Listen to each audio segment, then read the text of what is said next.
Hello everyone, how are you all. कैसे हैं आप सभी। द पीएससी शो में आपका स्वागत है। और आज हम लोग बात करने वाले हैं झारखंड पब्लिक सर्विस कमीशन 2021 के पेपर के बारे में। आज हम लोग दोनों ही पेपर डिस्कस करेंगे, जनरल स्टडीज़ पेपर 1 और जनरल स्टडीज़ पेपर 2। आप जानते हैं कि प्रीलिम्स में 2 पेपर पूछे जाते हैं 200 मार्क्स करके, टोटल जो है 400 मार्क्स के प्रश्न होते हैं। और 2024 जेपीएससी का जो है फॉर्म पब्लिश कर दिया गया है।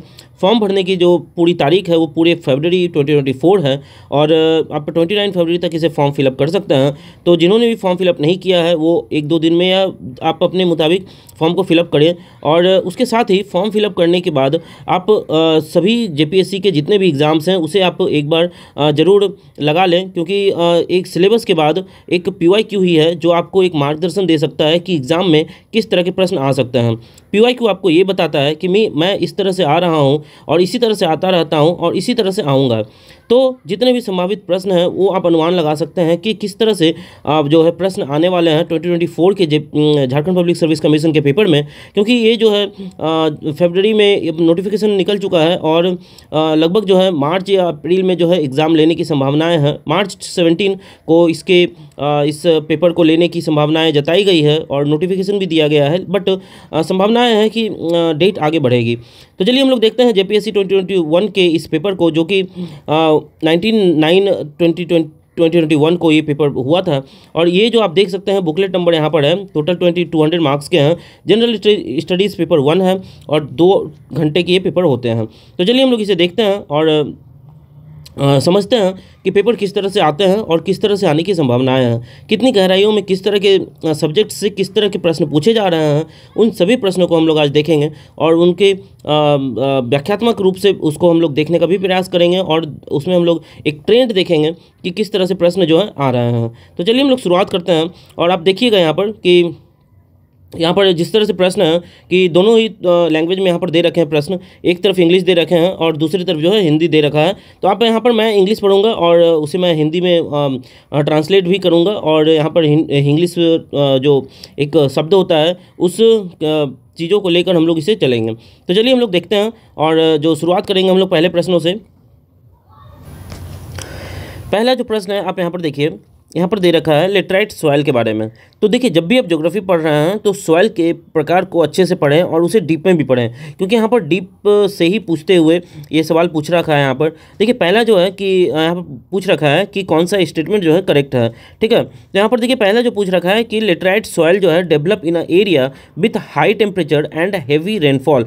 ठीक है, तो ये जो बात है ये बिल्कुल सही है कि टेम्परेचर जो है वो हाई होना चाहिए और जो हैवी रेनफॉल है वहाँ पर ही लेटराइट सॉइल जो है वो पाया जाता है। ठीक है, और उसके बाद देखिए यहाँ पर क्या दे रखा है कि जो सेकंड स्टेटमेंट दे रखा है, laterite soil is rich in humus and found in West Bengal, Assam and Orissa. तो देखिए पहला तो बात, यदि आप थोड़ी सी भी ज्योग्राफी को पढ़ रखे होंगे या आपके पास थोड़ी सी कॉमन सेंस होंगे तो यहाँ पर आप इस बात को आप ध्यान रखिएगा कि यहाँ पर हाई टेम्परेचर बोल रखा है और जहाँ पर भी हाई टेम्परेचर बोल रखा होगा वहाँ पर रिच ह्यूमस कैसे हो सकता है। आप थोड़ा सोच कर देखिए, वहाँ पर तो ह्यूमस कम होगा ना। और तो यहाँ से ये जो चीज़ें हैं वो ये स्टेटमेंट गलत हो चुके हैं। और बात ये सही है कि ये वेस्ट बंगाल, असम और उड़ीसा में पाया जाता है। ये बातें सही है, बट ये रिच इन ह्यूमस होता है ये बिल्कुल गलत है। यहाँ पर आपको इंडिकेट दे रखा है पहले ही। ठीक है, तो इस चीज़ को समझिए कि जो प्रश्न है उसी में आंसर रहते हैं और इस बात को आपको समझना होगा यदि आप एक सीरियस एस्पिरेंट्स हैं। तो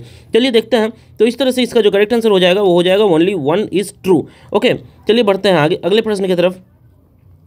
विच one of the following sector has greatest consumption share of the water in India. ठीक है, तो आप जानते ही हैं कि इसका जो करेक्ट आंसर हो जाएगा वो हो जाएगा एग्रीकल्चर, क्योंकि एग्रीकल्चर में जो है लगभग 70% इंडिया में जितने भी वाटर हैं उसके 70% जो है यहाँ पर यूज होते हैं। ठीक है, इरिगेशन पर्पस से या फिर और भी बहुत सारे पर्पस से यहाँ पर पूछ रखा है कि सेक्टर। ठीक है, तो सेक्टर में हमें इस तरह से याद रखना है। और ये जो इंडस्ट्रियल सेक्टर है इसमें 20% होते हैं, इस बात को आप याद रखिएगा।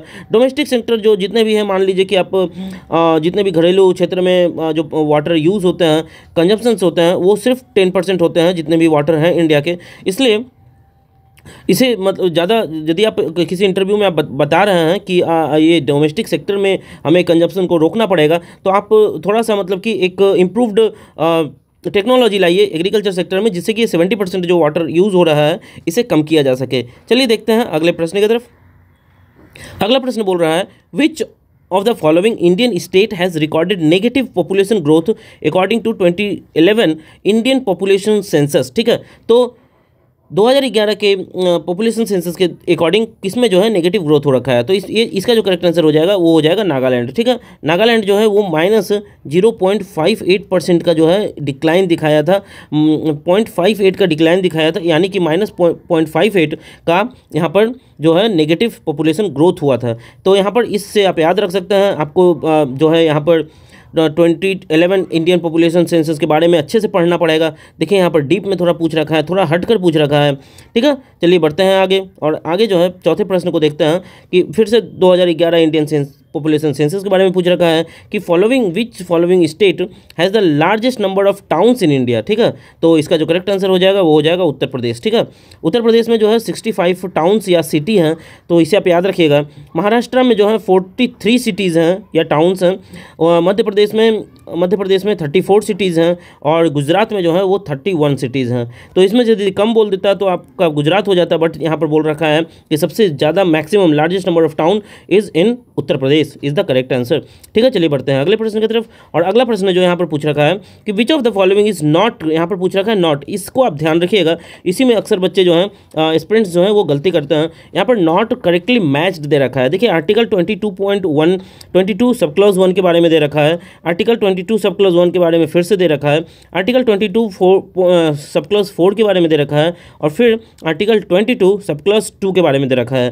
तो आप यहाँ पर देख सकेंगे कि जब भी आप पॉलिटी पढ़ेंगे तो सिर्फ आर्टिकल पढ़ना जरूरी नहीं है, आर्टिकल के अंदर सब क्लॉज भी पढ़ना जरूरी है। आर्टिकल 22 आपने पढ़ लिया, फिर से आप उसे छोड़ दिया, लेकिन यहाँ पर देखिए बारीकी देखिए कि आर्टिकल 22 के अंदर सब क्लॉज जितने भी दे रखे हैं उसके बारे में पूछ रखा है, इसलिए आपको सब क्लॉज पढ़ना जरूरी है। और सब दूसरी बात कि यहाँ पर नॉट दे रखा है, इसे भी ध्यान रखिएगा। तो यहाँ पर जो इसका करेक्ट आंसर हो जाएगा वो हो जाएगा आर्टिकल 22 सब क्लॉज 2। यहाँ पर जो है एक गलत दे रखा है, यहाँ पर बोल रखा है कि पार्लियामेंट में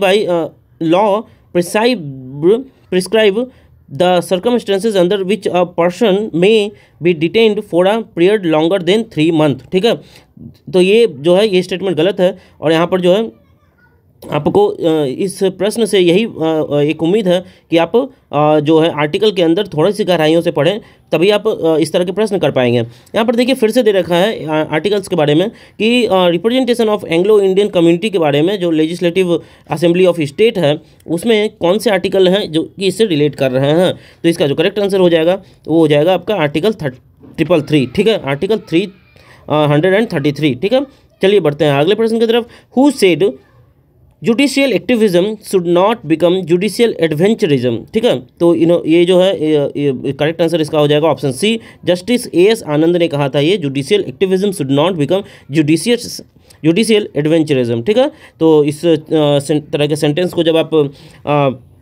पब्लिक एडमिनिस्ट्रेशन पढ़ रहे हैं तो इस तरह के सेंटेंस आपको थोड़े से याद रखने पड़ेंगे। ठीक है, चलिए बढ़ते हैं 8वें प्रश्न की तरफ। यहाँ बोल रखा है which of the following cases is related to zamindari system. Land reform से कौन कौन सा सिस्टम जो है, यहाँ पर कौन कौन सा केस है जो कि लैंड रिफॉर्म से रिलेट करता है। तो देखिए इसका जो करेक्ट आंसर हो जाएगा वो हो जाएगा option A 1, 2, 3 and 4 all are correct. ठीक है, यहाँ पर क्योंकि देखिए Kameshwar Singh versus state of Bihar भी जो है यहाँ पर लैंड रिफॉर्म से रिलेटेड है, Romesh Thappar versus state of Madras. देखिए ये जो है अलग अलग स्टेट में जो जिस तरह से लैंड रिफॉर्म हुए हैं, वहाँ पर जिस तरह से कोर्ट केस हुए हैं, तो यहाँ पर उस तरह से जो है यहाँ पर ये केसेस दे रखे हैं, और कुछ इसमें स्पेशल नहीं है। ठीक है, तो यहाँ पर देखिए सारे जो हैं सारे करेक्ट हैं। तो इस तरह से आप याद रखिएगा जब भी आप लैंड रिफॉर्म पढ़िएगा, तो जब जहाँ पर भी लैंड रिफॉर्म हुए हैं पूरे उस अवधि के दौरान, तो आपको उस तरह से याद रखना पड़ेगा। चलिए बढ़ते हैं अगले प्रश्न की तरफ, और यहाँ पर पूछ रखा है 9वें प्रश्न में यूनियन पब्लिक सर्विस कमीशन में agree to serve the need of the state. ठीक है, तो आप जब आर्टिकल पढ़ेंगे पॉलिटी में तो आर्टिकल 315 सब क्लॉज 4 जो है वो डायरेक्टली आपको ये ऑप्शन ए पर लाकर खड़ा करेगा, और ये बोलेगा on request of the governor with the approval of president आप जो है एक स्टेट को सर्व कर सकते हैं, आप स्टेट के जिम्मेवारी को संभाल सकते हैं। यहाँ पर ये बोल रखा है। चलिए बढ़ते हैं 10वें प्रश्न की तरफ। यहाँ पूछ रहा है what is true for the planning in India. तो इसका जो करेक्ट आंसर हो जाएगा वो हो जाएगा ऑल ऑफ द ट्रू। ठीक है, ऑल आर ट्रू। ठीक है, तो यहाँ पर आप इसे डिटेल्स में पढ़ लीजिएगा जब आप इसे प्लानिंग कमीशंस के बारे में पढ़ते हैं तो इन सब सारी बातों को आप एक तरह से जो है अपडेट करते ही हैं। उसके बाद जो है who is the author of the book democracy and development in India from socialism to pro business, ठीक है। तो इसका जो करेक्ट आंसर हो जाएगा वो हो जाएगा अतुल कोहली, ठीक है। जब आप बुक्स ऑथर के बारे में पढ़ेंगे तो इस तरह से आप पढ़ेंगे। और यहाँ पर देखिए दो, एक तो है स्टेटमेंट्स किन्होंने दिया, और दूसरा है कि किस तरह की बुक जो है कब पब्लिश हुए हैं, किन्होंने इसे ऑथराइज्ड किया है, ठीक है। ऑथर कौन है इनके, उस तरह से प्रश्न पूछे जा रहे हैं।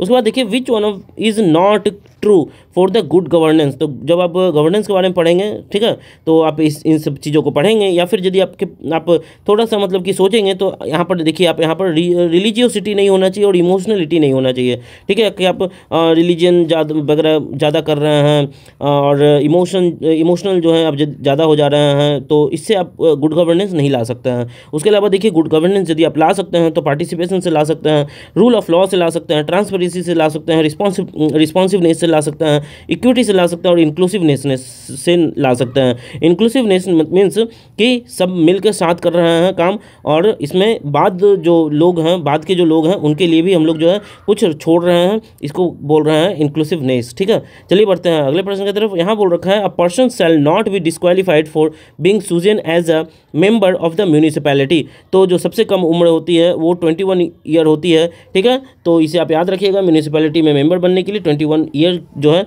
वो रिक्वायर्ड होता है मिनिमम। उसके बाद है who has been authorised to constitute finance commissions to review financial positions of panchayat, ठीक है। तो इसका करेक्ट आंसर हो जाएगा option B, the governor of the state, ठीक है। उसके बाद देखिए in the Indian physical federal system resources are allocated from the centre of the state, which of the following is not a mean of resource allocation at present, ठीक है। तो polity से इस तरह के प्रश्न पूछे जाते हैं और देखिए थोड़े से गहराई में प्रश्न पूछे गए हैं। इसका जो करेक्ट आंसर हो जाएगा आपका option D, transfer for plan implementation under Gadgil formula, ठीक है। तो जब भी आप पॉलिटी पढ़ते हैं तो Gadgil formula is very very important और इससे आपको प्रश्न पूछे जाने की उम्मीद रहती है, ठीक है। चलिए बढ़ते हैं 16वें प्रश्न की तरफ और 16वां प्रश्न पूछ रखा है in under constitutional provision of the tax assignment in India which of the following is a tax exclusively imposed and collected by the state, ठीक है। तो ये इसका करेक्ट आंसर हो जाएगा वो लैंड रेवेन्यू हो जाएगा, ठीक है, क्योंकि लैंड रेवेन्यू ही ऐसा टैक्स है जो imposed and collected by the state, ठीक है। और लैंड रेवेन्यू ही जो है वो इम्पोज्ड भी करता है स्टेट और कलेक्ट भी करता है स्टेट, ठीक है।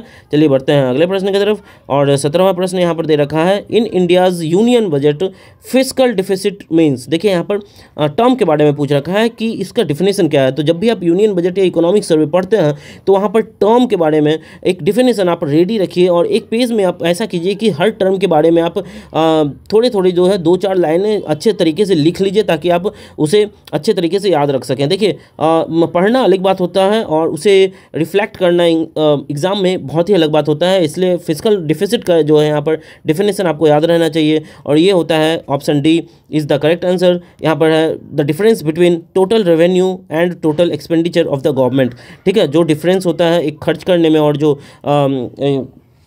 रेवेन्यू होता है उसमें जो डिफरेंस है उसे हम लोग बोलते हैं फिस्कल डेफिसिट। ओके चलिए बढ़ते हैं अगले प्रश्न की तरफ और second 5 year plan of India was based on economic model developed by, ठीक है। तो यहाँ पर सेकेंड 5 ईयर प्लान के बारे में पूछ रहा है तो इसका करेक्ट आंसर हो जाएगा जो सेकेंड है वो पीसी महालनोबिस के द्वारा मतलब कि मॉडल के द्वारा ही डेवलप किया गया है। चलिए बढ़ते हैं 19वें प्रश्न की तरफ which of the following is correct order in which the mentioned measured of developed where introduced, ठीक है। तो इसका करेक्ट आंसर हो जाएगा option D per capita income and then यहाँ पर पूछ रहा है करेक्ट ऑर्डर, ठीक है। तो सबसे पहले हो जाएगा पर कैपिटा इनकम, फिर हो जाएगा PQLI और फिर हो जाएगा ह्यूमन HDI, ठीक है। तो इस तरह से आप इसे याद रख सकते हैं, ठीक है।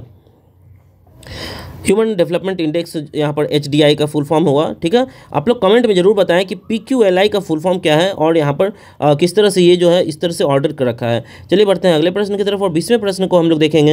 यहाँ पर पूछा है in India the headline inflation is based on. तो आप जानते ही हैं जब आप इकोनॉमी पढ़ेंगे तो ये एक जनरल सा कॉन्सेप्ट है कि ये जो है ये concept consumer price index combined पर ये जो है बेस्ड होता है और जो हेडलाइन इंडेक्स है यदि मैं आपको एक बात बता दूँ ये जो है ये टोटल इन्फ्लेशन की बात करता है, ठीक है। Total inflation in a economy in an economy, ठीक है, ये टोटल इन्फ्लेशन की बात करता है, तो आप लोग इसे याद रखिएगा, ठीक है। यहाँ हेडलाइन इन्फ्लेशन यहाँ पर जो टर्म लिख रखा है, देखिए यहाँ पर जो है ये देखिए दूसरा बार यहाँ पर हेडलाइन इन्फ्लेशन टर्म के बारे में पूछ रखा है, इसलिए मैं आपको सजेस्ट करूँगा कि इकोनॉमी पढ़ रहे हैं तो आप इस तरह के टर्म को ध्यान रखें और इसी तरह के टर्म जो है आगे भी पूछते रहेंगे। उसके बाद देखिए क्या है, NITI Aayog has developed a composite index for each state और union territory which aggregates progress toward each sustainable development goal and classifies state in achievers, front runner, performer and aspirants. यहाँ तक तो हो गई बात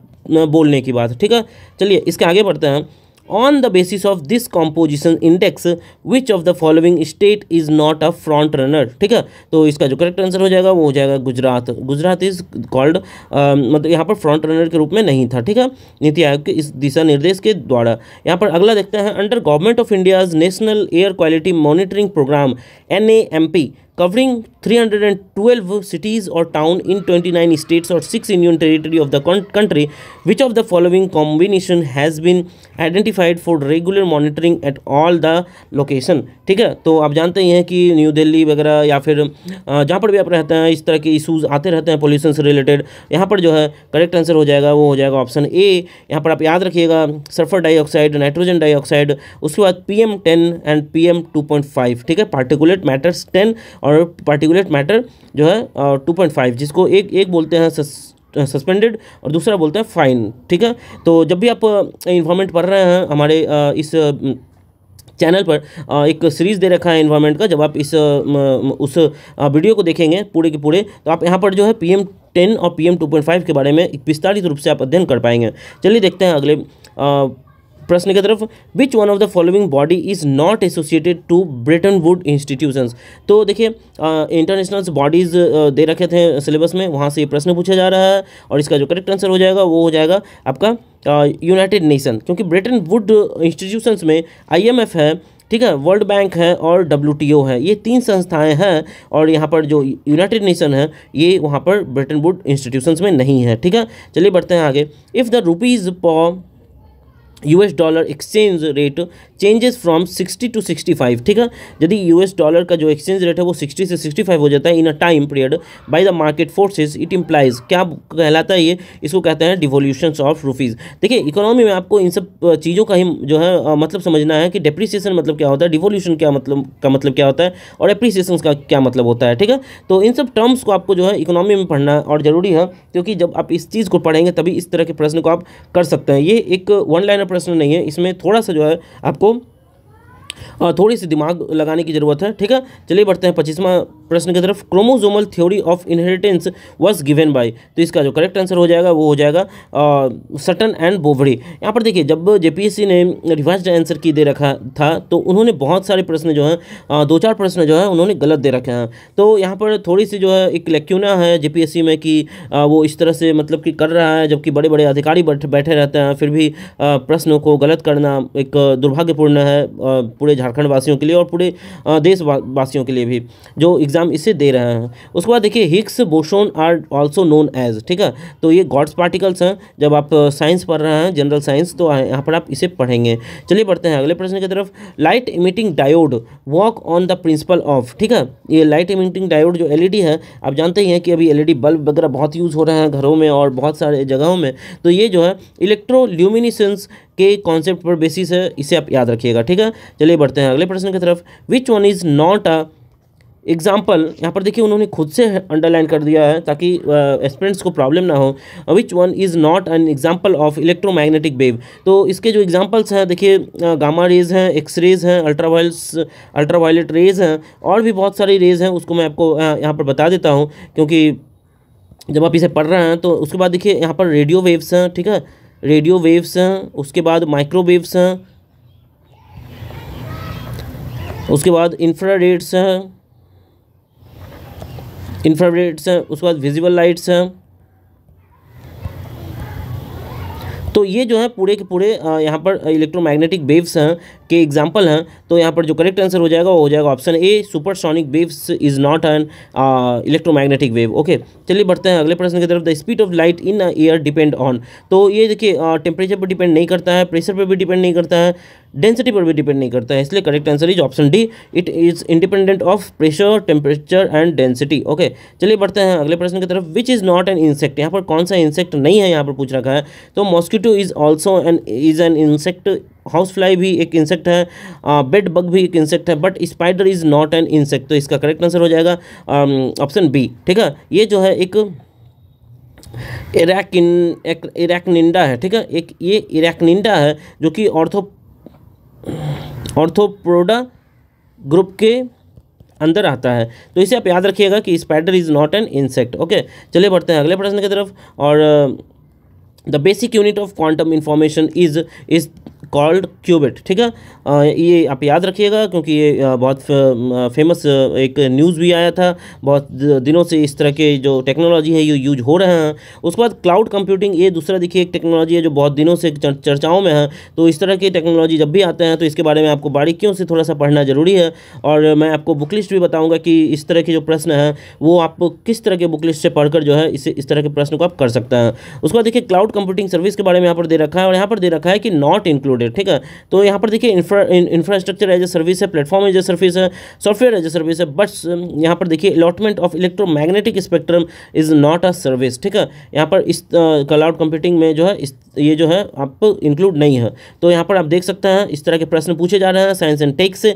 द फॉर्म, अगला देखते हैं 33 नंबर प्रश्न, the form of information signal used in the sending fax and email. तो किस तरह के जो एक सिग्नल के फॉर्म है जो सेंड करने में होते हैं फैक्स या ईमेल को, तो यहाँ पर हो जाएगा आपका analogue and digital signal both. ठीक है, यहाँ पर कुछ जो है यहाँ पर बच्चे एस्पिरेंट्स बोल रहे थे कि digital signals is only the system, but आप थोड़ा सोचिए कि जब आप ईमेल भेजते हैं तो आप एनालॉग भी यूज़ करते हैं, जब आप टाइप करते हैं तो ये सब एनालॉग सिस्टम के अंदर आता है। तो और डिजिटल तो आप जानते हैं उसके बाद प्रोसेस्ड होता है। तो इसका करेक्ट आंसर इस तरह से ये हो जाएगा आपका बोथ। यहाँ पर देखिए 34 नंबर प्रश्न है कि nitrogen is taken by the plant in the form of. तो यहाँ पर आप जानते ही हैं एक सिंपल सा प्रश्न है, नाइट्राइट के रूप में यहाँ पर जो है पौधे इसे ग्रहण करते हैं। उसके बाद देखिए जो प्रश्न है 35, the deadly disease of the groundnut is. यहाँ पर जो करेक्ट आंसर हो जाएगा वो हो जाएगा टिक्का। ठीक है, और यहाँ पर देखिए डंपिंग ऑफ और पाउडरी मिल्टडाउन जो है ये आपका ये सब भी जानते हैं आप, हॉर्टिकल्चर के डिजीज़ हैं। तो इस तरह से आप जब भी आप बायोलॉजी पढ़ रहे हैं थोड़े मोड़े डेप्थ में, तो आप इस तरह से इसे पढ़ सकते हैं। यहाँ पर देखिए उसके बाद जो है maize, potato, sugar cane, ratoons, moong is the example of crop rotation 4। तो ये जो है क्रॉप रोटेशन 2 साल के होते हैं इन सब प्लांट का, तो इसे आप याद रखिएगा। उसके बाद पूछ रखा है कि the botanical name of the macaroni wheat. ठीक है, एक तरह का वीट है ये, और इसका बोटेनिकल नेम क्या है। तो आपको देखिए यहाँ तक आपको थोड़ा पढ़ना पड़ेगा, डीप में थोड़ा पढ़ना पड़ेगा, सबके बोटेनिकल नेम को आपको तो याद रखना पड़ेगा। ठीक है, देखिए बहुत कम अंतर है इन सब चीज़ों में। ठीक है, लेकिन यहाँ पर आप जब आप पढ़ेंगे कि डेरम जो है इज़ मैक्रोनी से रिलेटेड है, तो आप यहाँ पर इसे टिक कर सकेंगे। उसके बाद देखिए first herbicide produced in the world is. तो ये है आपका 24D। ठीक है, इसे आप याद रखिएगा। कमेंट में जरूर बताइएगा कोई इस डी का फुल फॉर्म क्या है, क्योंकि मैं यहाँ पर अभी यदि मैं पूरा डिस्कस करने लगूँ तो ये 1.5-2 घंटे का क्लास हो सकता है। चलिए देखता हूँ अगले प्रश्न की तरफ। 39, विच of the following mango variety is mostly exported from India. ठीक है, तो कौन सा मैंगो वैरायटी है जो एक्सपोर्ट होता है इंडिया से, इसका करेक्ट आंसर हो जाएगा अल्फांसो। ठीक है, अभी एक्चुअली चौसा भी होने लगा है, बट मोस्टली यहाँ पर पूछ रखा है कि मोस्टली कौन सा होता है, तो ये Alphonso is the correct answer. ठीक है, चलिए देखते हैं अगले प्रश्न की तरफ।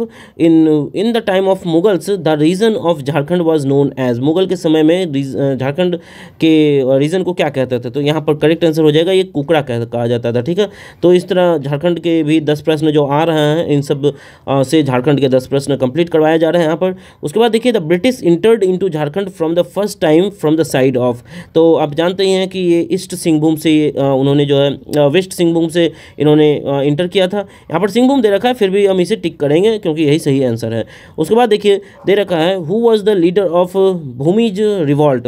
ठीक है, तो इसका करेक्ट आंसर हो जाएगा गंगा नारायण सिंह। ठीक है, आप इसे यदि याद रखना चाहे पूरा, तो यहाँ पर पूरा नाम हो गया गंगा नारायण सिंह। ओके, चलिए बढ़ते हैं अगले प्रश्न की तरफ।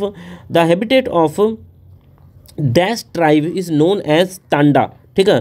तो कौन से ट्राइब के हैबिटेट हैं जिसे तांडा कहा जाता है, तो इसका करेक्ट आंसर हो जाएगा बिरहोड़, ठीक है। बिरहोड़ ट्राइब के हैबिटेट हैं जिन्हें तांडा कहा जाता है। उसके बाद देखिए एक खूबसूरत सा प्रश्न है कि विडो रीमैरिज जो है किस ट्राइब में कहा जाता है, मैयारी, ठीक है, मैयारी, ठीक है। यहाँ पर देखिए, यहाँ पर दे रखा है मैयारी हिंदी में भी। तो ये जो है कोरवा जो ट्राइब है उसके उसमें जब विडो रीमैरिज होता है तो उसे कोरवा कहा जाता है। उसके बाद देखिए जो अगला प्रश्न है, व्हाट डज घुमकुड़िया मीन्स, घुमकुड़िया का मतलब क्या है, तो यहाँ पर है एक यंग डोमेट्री, ठीक है, डोमेट्री, यहाँ पर यंग डोमेट्री। और ये जो घुमकुड़िया यंग यूथ का जो डोमेट्री है वो ओराओं ट्राइब ज़्यादा यूज़ करते हैं, आप ये भी याद रखिएगा, ठीक है, ओराओं ट्राइब से रिलेटेड है। उसके बाद देखिए 46 नंबर है, which of the following festival reveals the economic condition of the पहाड़ी खड़िया, ठीक है, पहाड़ी खड़िया। तो इसका जो करेक्ट आंसर हो जाएगा वो हो जाएगा आपका फागो, ठीक है। तो इसका करेक्ट आंसर हो जाएगा फागो। तो इस तरह से जो है आप ये सब झारखंड से रिलेटेड 10 प्रश्न हैं, इन सबको भी करना आपको इजी है क्योंकि टोटल जो है 110 प्रश्न पूछे जाते हैं झारखंड से रिलेटेड। यदि आप झारखंड में झारखंड में आप किसी भी एग्ज़ाम में एज लेना चाहते हैं तो झारखंड के करंट अफेयर को आप स्किप नहीं कर सकते हैं। उसके बाद है the cave of the Palkot was located in, तो आप जानते ही हैं कि गुमला में है ये केव। उसके बाद देखिए है यहाँ पर iron smelting is the traditional occupation of dash tribe, तो ये असुर ट्राइब है। और मैं आपको बता दूँ तो आप यदि लिखना चाहें तो लिख लें कि असुर ट्राइब जो है वो गुमला, लोहरदगा, पलामू और लातेहार में के एरिया में असुर ट्राइब जो है ये रहते हैं। उसके बाद देखिए 49 देख लेते हैं, तो which of the following place is known as the village of temples, ठीक है। तो इसका करेक्ट आंसर हो जाएगा मलूती, ठीक है, मलूती। तो इसे आप याद रखिएगा। उसके बाद है कि माउंट कैलाश, ठीक है, is situated in which of the following area, तो यहाँ पर है तिब्बत। ये जनरल सा एक ज्योग्राफी से रिलेटेड प्रश्न पूछा गया है, ठीक है। तो यहाँ पर देख सकते हैं कि एक इजी लेवल का भी प्रश्न यहाँ पर पूछा जा रहा है जिसको आपको स्किप नहीं करना है। उसके बाद है 51 नंबर का प्रश्न, ठीक है, 51वां प्रश्न यहाँ पे पूछा गया है कि world's most problematic aquatic weeds कौन सा है, तो इसका करेक्ट आंसर हो जाएगा यूकॉर्निया, ठीक है, यूकॉर्निया। यहाँ पर देखिए यूकॉर्निया ही है जो मतलब कि जिसको कहा जाता है एक और नाम से, तो आप इसे याद रख सकते हैं, टेरर ऑफ बंगाल, ठीक है। इसे टेरर ऑफ बंगाल के नाम से भी जाना जाता है क्योंकि ये पूरे वाटर बॉडी को कैप्चर कर लेता है, ठीक है। चलिए बढ़ते हैं अगले प्रश्न की तरफ। यहाँ पूछा है न्यूक्लियर पावर प्लांट को उसके स्टेट के साथ कॉम्बिनेशन करना है और कौन सा रॉन्ग है यहाँ पर पूछा है, इसको ध्यान रखिएगा, ठीक है। तो यहाँ पर देखिए ये जो प्रश्न है एक विवादित प्रश्न है और इसमें जो जेपीएससी भी माना है कि ये जो है एक विवादित प्रश्न है और जिन्होंने भी इसे टिक किया होगा तो उन्हें 2 मार्क्स जो है मिल जाएंगे। यहाँ पर देखिए इसका जो करेक्ट आंसर है वो हो जाएगा आपका कायगा, ठीक है। ये उत्तर प्रदेश में नहीं है, आप इसे ध्यान रखिएगा, तो ये यहाँ पर कॉम्बिनेशन गलत है। उसके बाद दूसरा जो है कलपक्कम, ठीक है, ये कर्नाटका में नहीं है, ये भी यहाँ पर जो है गलत यहाँ पर ऑप्शन है, तो आप इसे याद रखिएगा। देखिए चलिए मैं बात कर लूँ कायगा का, तो कायगा जो है यहाँ पर कर्नाटका में है, ठीक है, इसे आप याद रखिएगा, कर्नाटका, ओके। और आप इसे याद रखिए यहाँ पर कर्नाटका, ठीक है। और कलपक्कम जो है वो तमिलनाडु में है, तो इसे ये आप याद रखिएगा, नियर चेन्नई, ठीक है। तो यहाँ पर आप ये दोनों ही सही है कि कुदमकुलम जो है वो तमिलनाडु में है और ककड़ा पार्ट जो है ये गुजरात में है, तो इस तरह से आप याद रख सकते हैं। और यहाँ पर जो एक और चीज़ है कि यहाँ पर देख सकते हैं आप कलपक्कम जो है इसको क्या कहा जाता है, आपको मालूम है कि इसे मद्रास न्यूक्लियर पावर प्लांट भी कहा जाता है, तो इससे आप याद रख सकते हैं कि ये चेन्नई के साइड में होगा, ठीक है।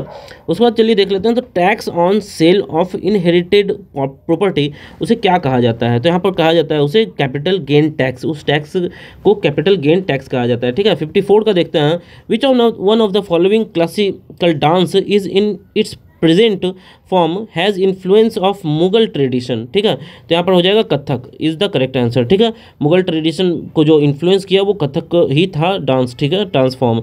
उसके बाद देखिए विच of the following causes maximum indoor chemical pollution, कौन सा है इसमें से एक कारण जो ज़्यादा मतलब कि घर के अंदर केमिकल पोल्यूशन करता है, तो ये इसका करेक्ट आंसर हो जाएगा यहाँ पर बर्निंग कोल, ठीक है। चलिए बढ़ते हैं अगले प्रश्न की तरफ। चलिए देखते हैं आगे 56 नंबर का प्रश्न, which of the following is one of the ore of iron mineral, यहाँ पर ये पूछा रखा है, तो आयरन मिनरल का कौन सा एक ओर है, तो ये आप जानते हैं कि हेमेटाइट है, ठीक है। और क्रोमाइट जो है वो क्रोमियम का ओर है। उसके बाद मेलेसाइट जो है वो आप जानते ही हैं कि कॉपर का ओर है। ये सब बेसिक सा चीज़ें हैं, आपको मालूम होना चाहिए।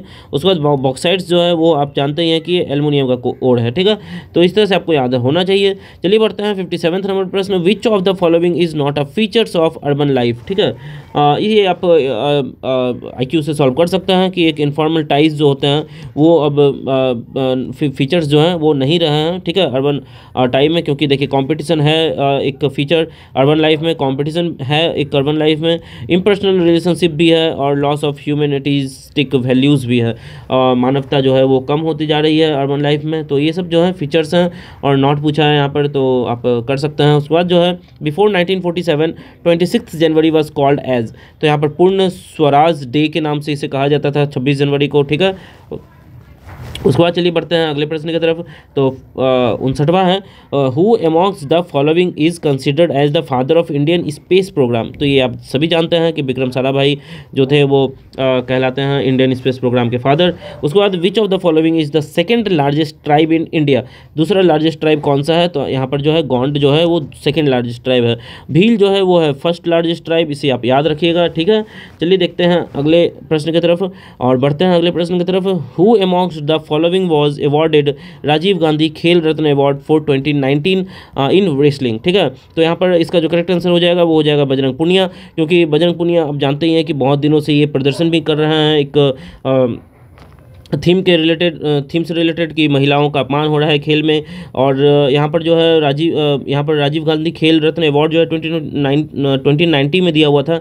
तो ये उतना इंपॉर्टेंट अभी के समय में नहीं रहता है। और तो आप इससे जो है एक ट्रेंड आप इस तरह से लगा सकते हैं कि स्पोर्ट्स में यदि प्रश्न पूछा जाएगा तो इस तरह से प्रश्न यहाँ पर पूछा जा सकता है, ठीक है। उसके बाद चलिए बढ़ते हैं अगले प्रश्न की तरफ। और जितने भी स्पोर्ट्स से रिलेटेड है, या फिर वो स्टैटिक्स हो या स्टैटिक के प्रश्न हो या फिर करंट अफेयर के प्रश्न हो, उससे आप दोनों को आपको ध्यान रखना है, क्योंकि इससे एक ट्रेंड विकसित होता है। और इसी तरह से जो है हम लोग जो है एक PYQ के थ्रू जो है हम लोग पूरे के पूरे झारखंड के जितने भी एग्जाम्स हैं सबके प्रीवियस ईयर क्वेश्चन पेपर को करेंगे धीरे धीरे, और विद इन 1 मंथ जो है हम लोग इसको कंप्लीट करने का प्रयास करेंगे। तो आप लोग इससे जुड़े रहें और एक ट्रेंड जो हम लोग देखेंगे। और इसके बाद जो है हम लोग एक लिस्ट भी लेकर आएंगे कि किस तरह से प्रश्न जो है PYQ से रिलेटेड कितने प्रश्न हैं जो कि अगले एग्जाम में आने की संभावनाएं भी है और जो आए हुए हैं। तो चलिए बढ़ते हैं अगले प्रश्न की तरफ। और 62वां प्रश्न है, who was the universal declaration of human right adopted by the United nation, ठीक है।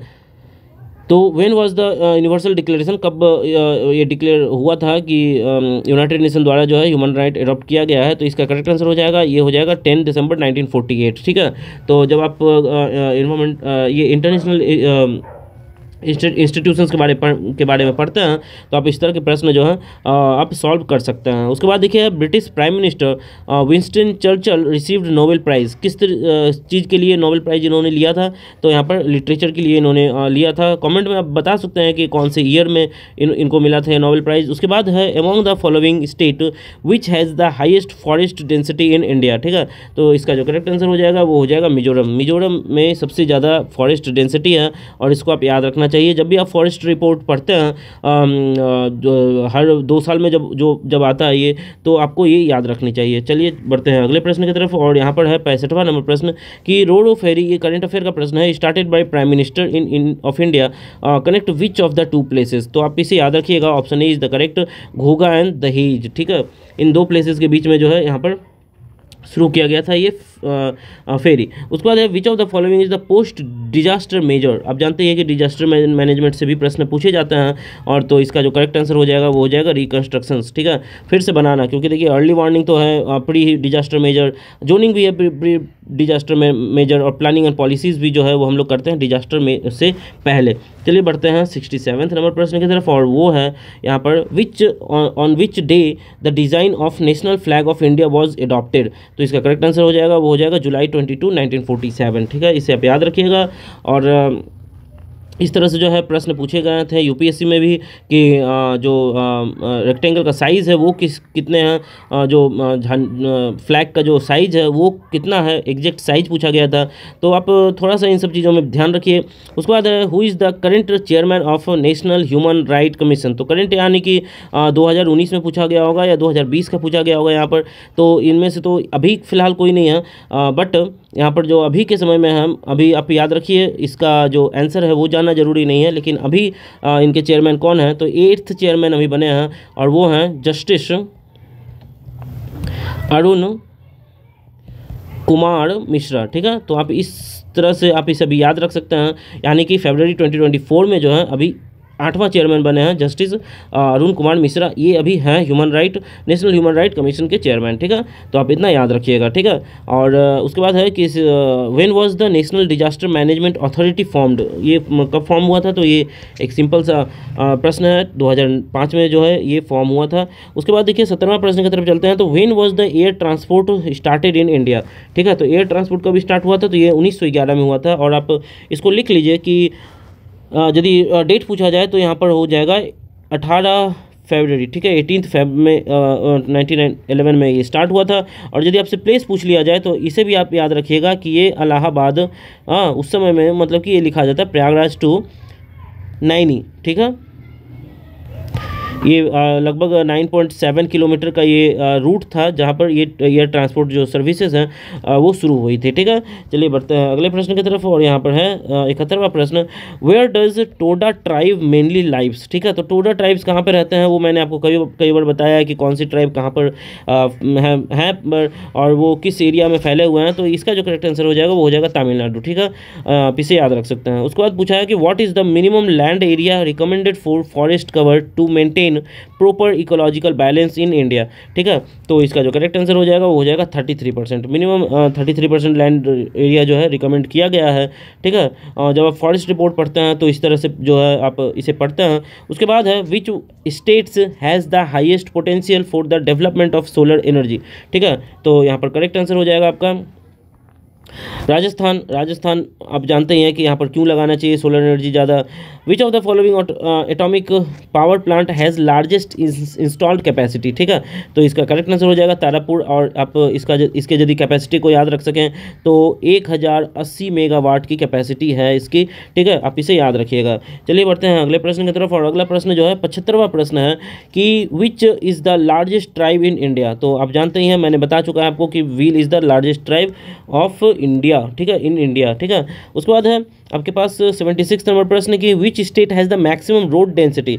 तो Kerala has the maximum road density. और आपको मैं बता दूं 548 किलोमीटर की रोड डेंसिटी है 100 किलोमीटर स्क्वायर में। ठीक है, मान लीजिए कि ये 100 किलोमीटर का स्क्वायर है, तो इधर से जा रहा है, इधर से जा रहा है, इधर से जा रहा है, इधर से जा रहा है, तो ये टोटल मिलाकर जो है ये 548 किलोमीटर की रोड डेंसिटी है। ऐसा किसी और स्टेट में नहीं है। ठीक है, चलिए बढ़ते हैं अगले प्रश्न की तरफ। Where is the India's grassland and fodders research institute located. तो इसका करेक्ट आंसर हो जाएगा झांसी। ठीक है, ये एक वन लाइनर प्रश्न है इस तरह के प्रश्न। उसके बाद है which is the largest natural port in India. तो नेचुरल पोर्ट के बारे में यहाँ पर पूछा गया है कि कौन सा लार्जेस्ट है, तो ये करेक्ट आंसर हो जाएगा मुंबई।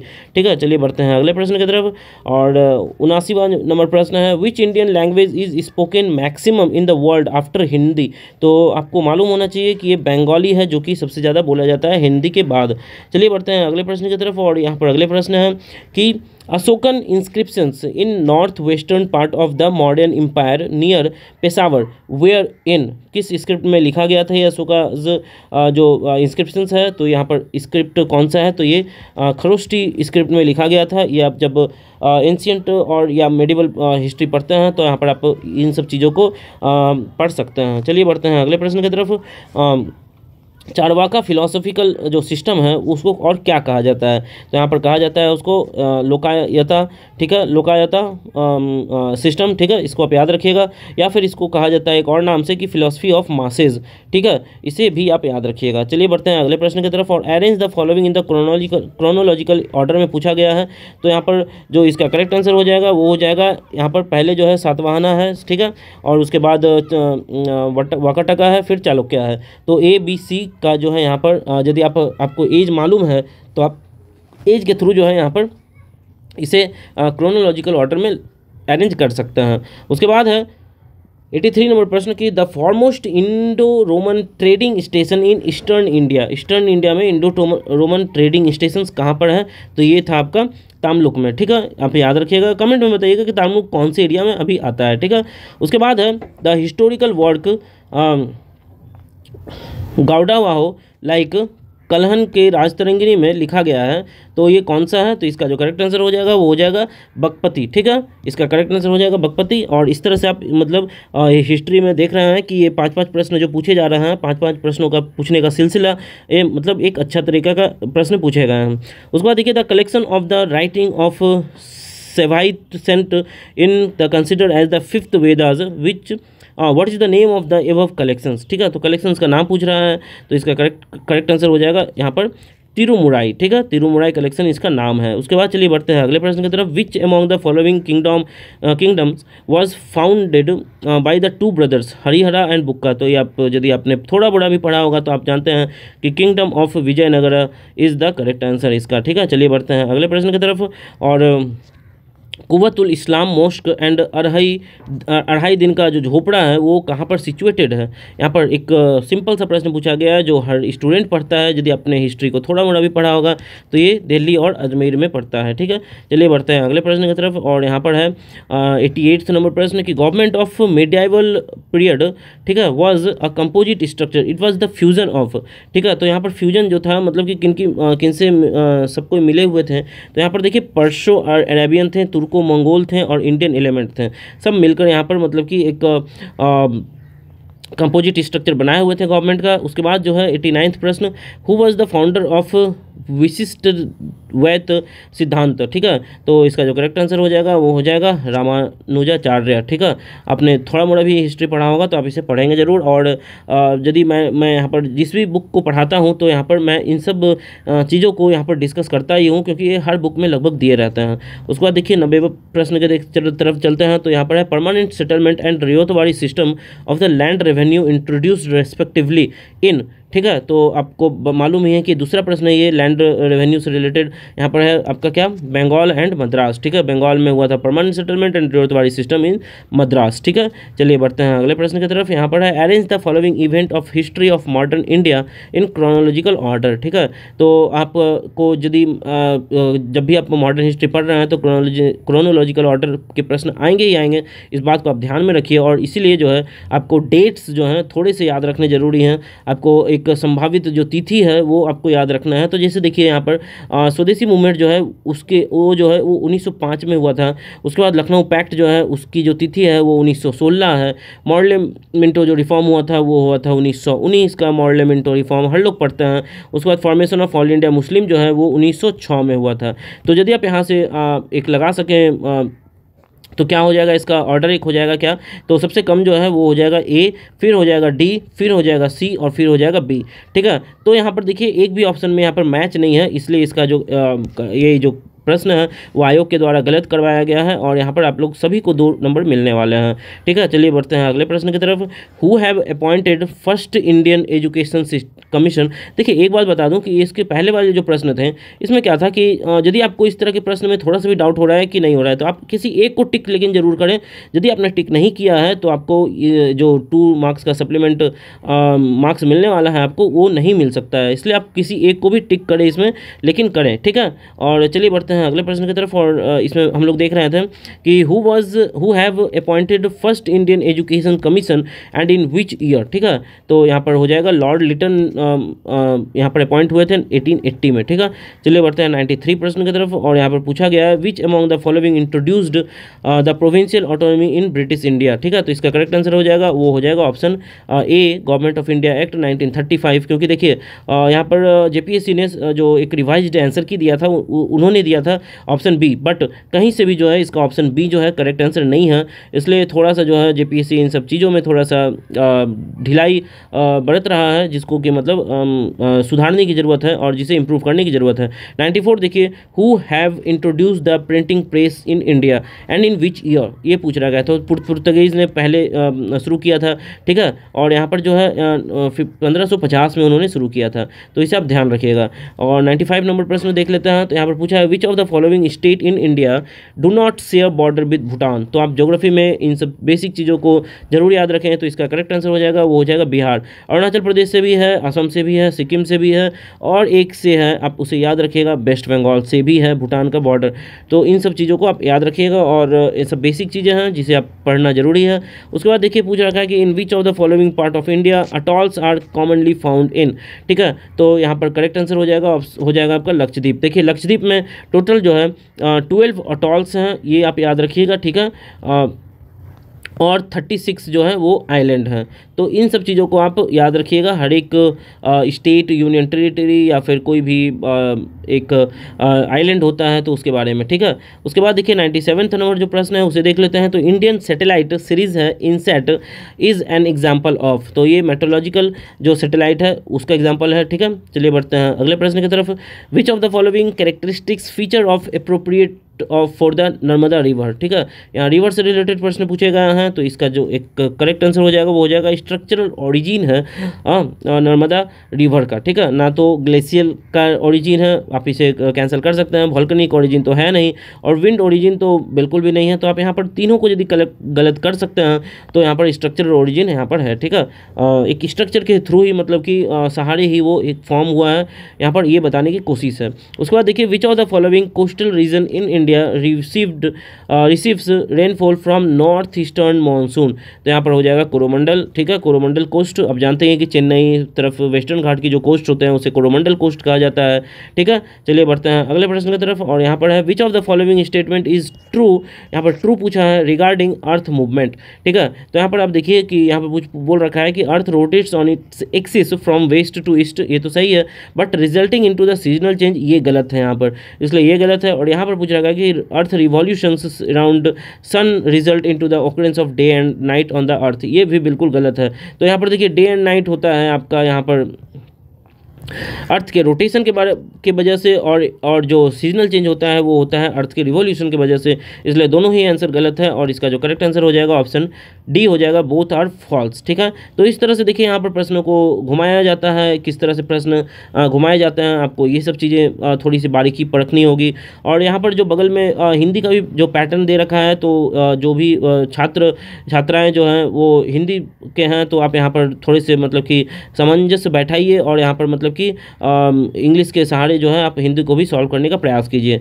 तो चलिए मैं जो पेपर था, पेपर 1, इसे हम लोगों ने कंप्लीट कर दिया है। अब जो नेक्स्ट सेशन होने वाला है वो पेपर 2 के बारे में होने वाला है, जिसमें कि टोटल 100 प्रश्न जो हैं वो झारखंड से रिलेटेड होने वाले हैं। इसी तरह से हम लोग पीछे के जितने भी झारखंड से में एग्जाम्स होते हैं सभी प्रश्नों को देखेंगे, और एक संभावित प्रश्न जो है किस तरह से आने वाले हैं 2024 में, इनको भी हम लोग प्रयास करेंगे देखने का। या फिर आप यदि 2025 2026 में भी एग्जाम दे रहे हैं जेपीएससी के, तो आपको ये वीडियो देखना जरूरी है।